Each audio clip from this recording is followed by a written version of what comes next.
Hi everyone, good morning. My name is Melanie Norton. I'm a data manager on the ELSA team at NatSen. I know I've spoken with several of you via email about data queries, so I hope that this presentation will help to clear up a few things overall. So, and if you're not familiar with NatSen, we're an independent social research organization responsible for the fieldwork and data processing for ELSA.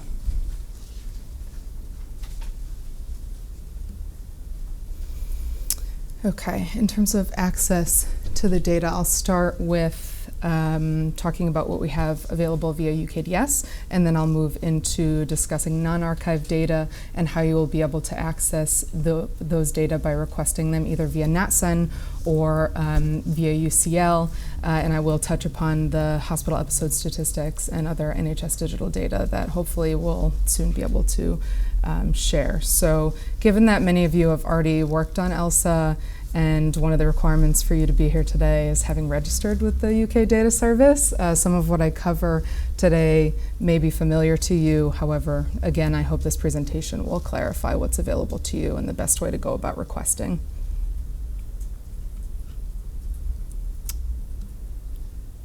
Okay. So again, as I imagine most of you are familiar with the UK Data Service already, this is just a quick background to say that the UK Data Service is publicly funded by the ESRC. In addition to storing and disseminating data sets for researchers like yourselves, UKDS facilitates quality assurances, monitoring data access, and offers a host of really useful webinars and trainings that help you to use and access their data.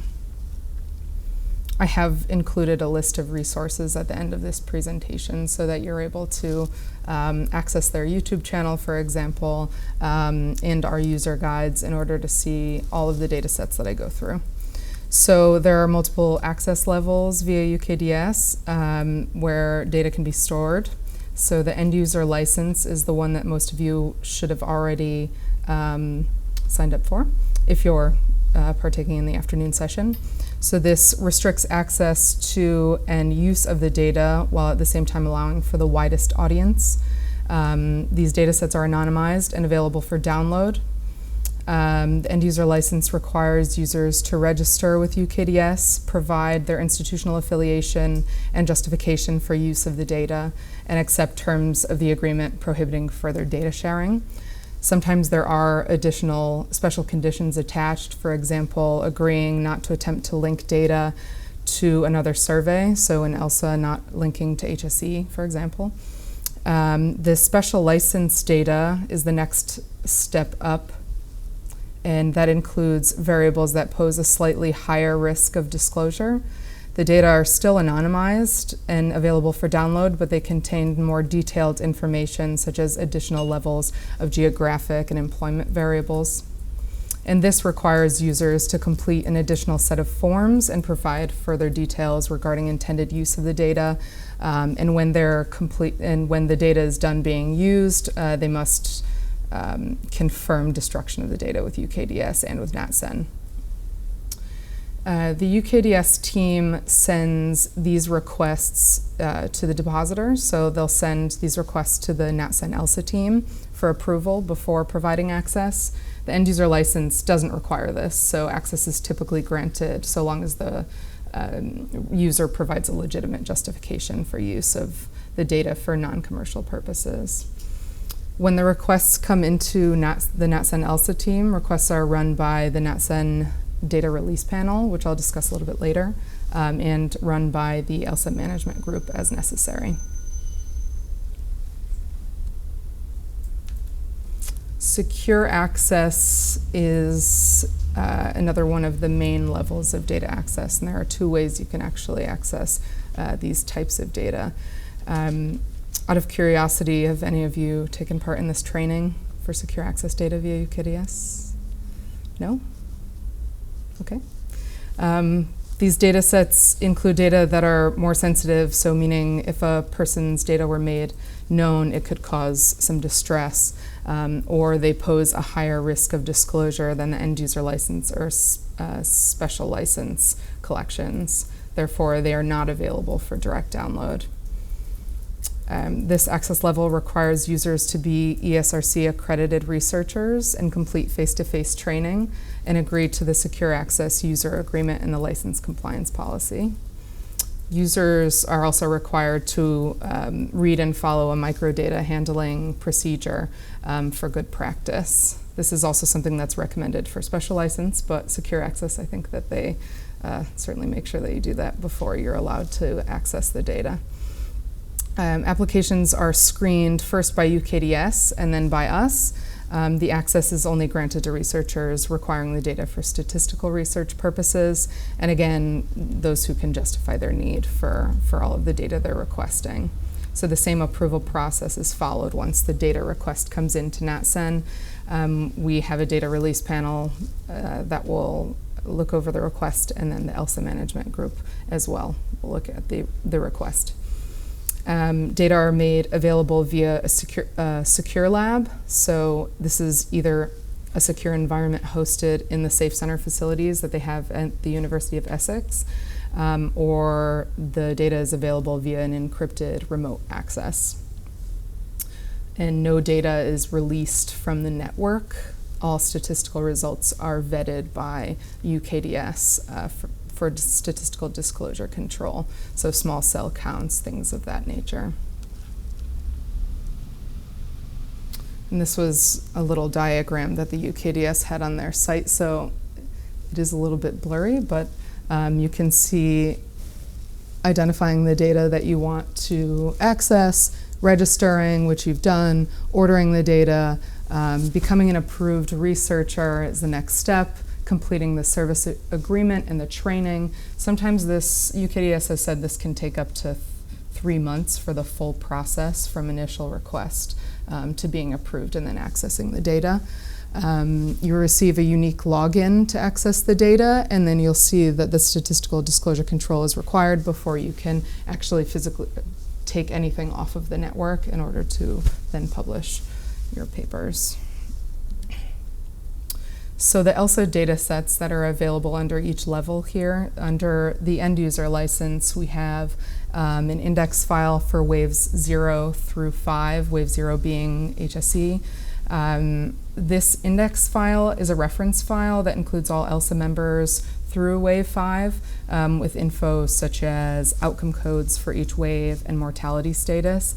We're hopeful that we'll soon be able to update this file after as ongoing negotiations with NHS Digital are happening. Wave 0 data files include survey information from HSE for all of the original sample and all refreshments. Next, the most notable data sets are our main core data sets and the financial DVs and other DVs produced by IFS, which Zoe will be talking about a little bit later. And the pensions data. And then we have waves 2, 4, 6, and 8 nurse data, the multiple waves of the end of life data. We have a wave 2 psychological well-being scale that's currently up on the end user license, the wave 3 life history data, and finally the harmonized ELSA data set produced by USC. And to note, a full summary of the new structure of the way that we're making files available as of Wave 8 is available in our Wave 8 documentation via UKDS. So again, I'll I have included a link to this, the final page in the slide, which you'll be able to access. So beginning with Wave 8, we conducted a full disclosure review of the ELSA data that's typically made available under the end user license. So obviously, the data that I've just showed you pretty much includes everything for waves 0 through 7. But in this this disclosure review, we determined that we should move some variables from the end user license to the special license level, and then again some to the secure access level. We have also prepared additional data sets that contain frequently requested variables that were not previously archived in hopes of making data access easier and more affordable, free via UKDS for researchers. So the data sets that are now available under special license include a primary core data set, which includes all of the end user license variables plus some additional more disclosive variables, such as month of birth. We have a primary nurse data set, which includes all end user license variables, also including more disclosive variables such as drug codes. We have a new data set containing derived variables related to state pension age. So for example, age and year a respondent reached or will reach state pension age is in this, this new data set. The sexual self-completion data, which was previously available for the prior waves under end user license, is still available as of now for all previous waves, but it has been moved to the special license given its sensitive nature for wave 8. And we now, the most exciting, for me at least, is the frequently requested geography variables for waves 1 through 8, which will soon be available to be requested as separate individual data sets under special license. So that includes things like local authority at the 152 category level, urban-rural indicator, quintiles of index of multiple deprivation, things of that nature. So previously you would have had to come through the NatSen data release panel in order to access these data, but now they will be available for free as soon as they're done processing at UKDS, which I spoke to them earlier this week, and that should be complete. All of the new data sets that we've delivered should be up and running by mid-December, hopefully sooner for the special license geographies. Under secure access, we now have a primary data set here that includes all of the special license variables plus additional disclosive variables such as day of birth. So in order to access the secure access data sets, you obviously need to be in the secure environment. So it can be difficult to, or it can require other processes to get other variables from different levels pulled into this secure environment. So what we've done is put everything in that primary data set so that you are able to access all of it while you are in the secure facility. And then we'll have geography files available here for all waves 1 through 8 that can be used together, unlike the special license level, since this environment is equivalent to allowing data access in a secure enclave such as the one that we have at NatSen. So these geographies go down to the LSOA level. And the goal is to eventually apply the same disclosure review on all of the previously archived data sets and also make more disclosive variables available under special license and secure access for other waves. But for now, this is what will be available. So moving to non-archived data, we have non-archived survey and administrative data, genetic data, linked economic data, and linked health data. So access to any survey or administrative data that's not deposited with UKDS is managed separately via the NatSen data release panel. These requests are made via the NatSen ELSA data team email address. Again, I will have that included for you. Applicants must fill out a data release form to be submitted to our data release panel, which includes a description of the proposed research, funding sources, specific variables requested for whichever survey years, and the length the data is required. And data may be transferred via secure FTP if it is at roughly end user license or special license level. If it's very sensitive or disclosive data, the data may need to be accessed only in a secure enclave. The genetic data that is available is managed by UCL. The genetic profiles have been analyzed in the ELSA blood samples collected in the ELSA nurse fieldwork waves. Access can be requested via MetaDAC. I've included this website at the end of the presentation as well. The linked economic data, ELSA survey data has been linked to HMRC and DWP data. These data sets contain economic linked data on pensions, benefits, national insurance contributions, and these requests go through the ELSA Linked Data Access Committee, which has members from NatSen, IFS, UCL, and finally the linked health data as we've gotten many queries about this.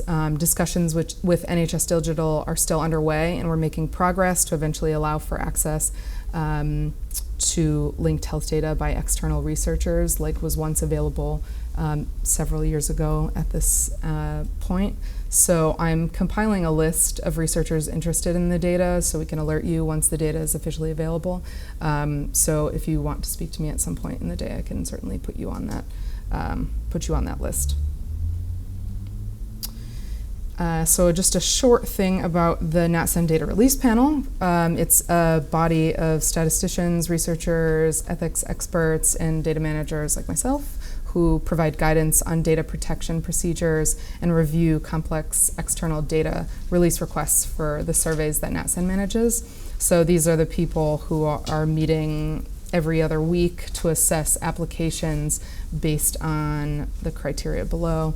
So based on who is requesting the data, what the proposed use of the data is, what environment the data will be available in, and looking at the risk of disclosure and releasing the requested variables.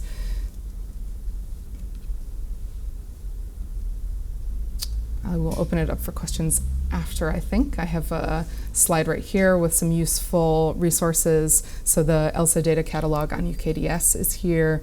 UKDS's YouTube channel, which has really great webinars on data access and using their services, because they provide a lot more than just the data to you. They do have a lot of other resources there.